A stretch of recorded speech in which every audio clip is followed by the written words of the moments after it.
Welcome back to another episode of the Bull in the Cup podcast. I'm your host, David. And I'm the co-host, also David, David's dad. All right, welcome everybody to another episode. We've got, we're kind of sticking with this theme of, when we have these big industries that have earnings reports coming out, we're going to do some lessons on how those industries make money. Last week we talked about banks. This week it's telecoms have their earnings reports coming out. So Verizon, T-Mobile, AT&T. So we're going to talk a little bit about how these companies make money. Do a little trivia here for David on this. So before we do the trivia, David, let me give you the little history lesson for the older people listening know this. The younger people may not. But the old way the telecommunication companies would make their money is that people didn't have cell phones, right? All you guys know cell phones your whole life. But when people didn't have cell phones, they had landlines at their house. And so the way the telecoms would make money is they would charge for long distance calls. So if grandma lives down the street, that's fine. That call may be free or part of your phone service. But if grandma lived in another city and you want to call grandma and say, hey grandma, here's what's going on. How are you doing? You got to pay per minute that you talk to grandma. So they were making their money on per minute calls. Now you have unlimited minutes that you can use your phone for. So they make money by having you pay per month for your phone bill. What do you think the average cost, David, is of somebody's phone bill, cell phone bill average cost data in the United States? I'd have to go with $30 because of all those ads of now $29.99. Yeah, that's what's great. This is what's gonna blow your mind. It's the difference between the advertisement and the actual retail price. $150 is the average price of a cell phone bill in the United States because we're obviously incorporating both cellular data and internet data on that too, and all the upcharges. So a lot of money there. All right, so some more trivia for you, David. Who do you think has the most subscribers in the United States? Okay, so you're saying Verizon, okay?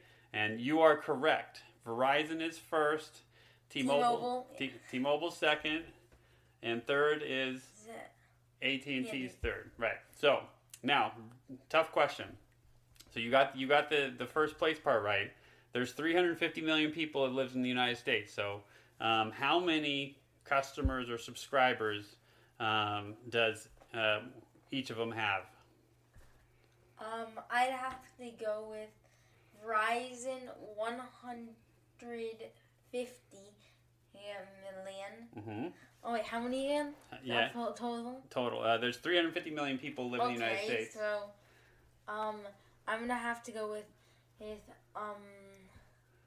then probably 120 million, and then 70 million. Oh wow, it was pretty remarkably close there. So I was off. No, it was actually really impressive. So Verizon has 146 million customers. You said 150 million, pretty close. T-Mobile has 131 million, and AT&T has 118 million. And so all those numbers oddly add up to actually more than the population of the United States. But you can imagine some people have more than one line, and so that is kind of a fascinating thing. Okay, so think about that for a minute. When we talked about how much somebody's phone bill costs a month. Average cost, because it's phone and internet now, is $150. Let's say they're making $10 profit per customer, right? If you're Verizon, I imagine they're making more than that. Maybe make more than that, but let's just start there. Verizon's got 146 million customers. Let's say they're making $10 profit, right? What is their profit? They have over $1 billion. Right, over $1 billion in profit per month. Right? That's kind of insane. That's kind of insane, right? So that would be $10 billion in profits per year if they're profiting $10 per customer per month on their phone bill. In actuality, AT&T, for example, has $70 billion in profits per year. So it's some big time numbers. Okay, so that's a little background, a little history on how the telecoms are making their money. Let's go back now to our monthly stock check. Amazon, we've been checking in on every week. Is there anything for GameStop going on, or is it still flat? GameStop is kind of mostly flat still. I believe it was down 1.27% this week. Nothing crazy. It's like kinda been staying like kinda slowly similar for a while. All right, we need some roaring and kitty excitement. Meanwhile, not a lot of move from Amazon, but it's just another week where Amazon went up $2, right? It's $2 Chuck over at Amazon. It's been going up $2 a week for a few weeks. The kind of big news of late for Amazon is it now reached over 1 million robot workers. That was a really interesting milestone for it. And so obviously Amazon has really incorporated robotics into its business model to make it more efficient and to cut down on costs and on labor costs.